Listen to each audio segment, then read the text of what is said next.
Hello YouTube family, સ્વાગત છે બધા મિત્રોનો મારા આજના નવા મિની વ્લોગમાં। તો આજે આપણે રાતે જવાનું છે વાડીએ, કેમ કે વાડીએ છે કાજુ ગાંઠિયાનો પ્રોગ્રામ અને ટુ વ્હીલ લઈને થઈ ગયા હાલતા વાડી બાજુ પહોંચી ગયા મિત્રો વાડીએ ને વાડીએ કાજુ ગાંઠિયાની શાકભાજી જે કહી હતી કટિંગ કરીને થઈ ગઈ હતી તૈયાર રેડી।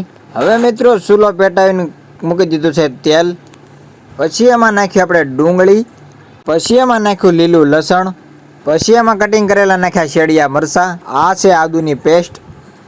હવે નાખીએ આપણે એમાં મગજ તરી, પછી આપણે એડ કર્યું કાશ્મીરી મરચું અને જે સડતું તું બે જણાને કરી નાખ્યું આપણે ટેસ્ટિંગ। હવે મિત્રો એમાં એડ કર્યા આપણે કાજુ, મેન વસ્તુ।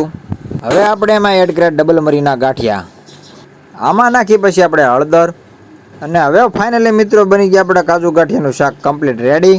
પછી ભાઈ થોડોક બધાને લાગતું હતું મોળું એટલે નાખ્યું એમાં સ્વાદ પ્રમાણે મીઠું અને આ બાજુ ચાલુ હતું કટિંગ ડુંગળી અને લીંબુનું જે આપણે સલાડમાં લેવાનું હતું। ફાઇનલી મિત્રો શાક બની ગયું છે ને હાલો મિત્રો જમવા। કાજુ ગાંઠિયાનું શાક કેવું બન્યું છે કોમેન્ટ કરી જણાવજો।